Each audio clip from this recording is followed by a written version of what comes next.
But in 1965, the Mormon Church was presented with the actual manuscript that Joseph Smith used to translate the Pearl of Great Price.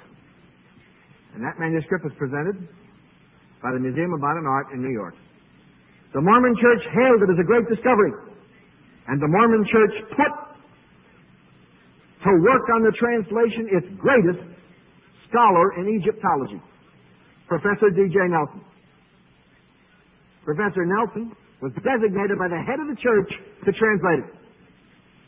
He eagerly took the manuscript, which contained the Book of Abraham, and proceeded to translate it. When he finished his translation, he contacted the president of the Mormon Church and said, "We have a problem." The president of the Mormon Church, quite naturally, wanted to know what the problem was. Dr. Nelson said, "The problem is that what Joseph says the manuscript says and what the manuscript says are two entirely different things."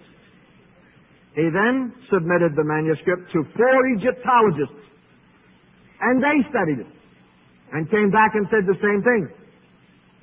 Then Nelson tried to have it published by the Mormon Church.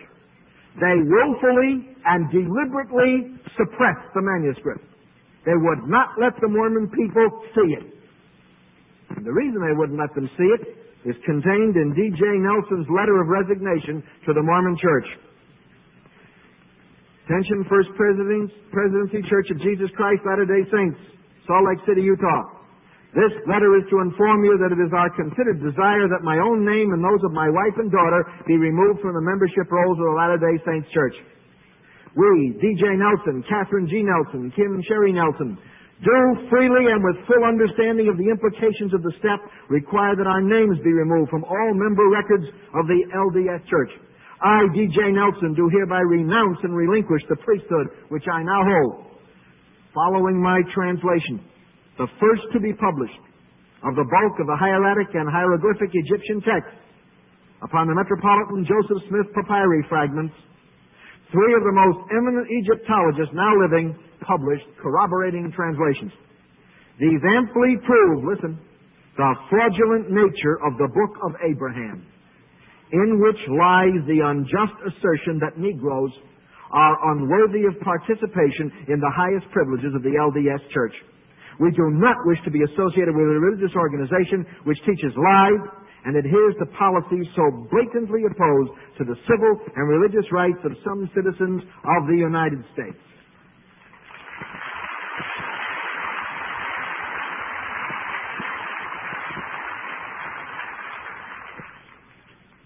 He followed this up with another statement of the church, which he declared that the scientific community considers the Book of Abraham an insult.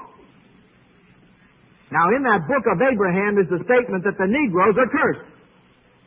So Joseph Smith, Jr. lied about the translation, lied about the Egyptian, lied about the document, and in addition, he lied about the Negro because he was a racist. And he put in there that the Negro was cursed because Joseph thought so, not because God said so. Now that is some insight into the character of Joseph Smith, Jr., the Mormon prophet.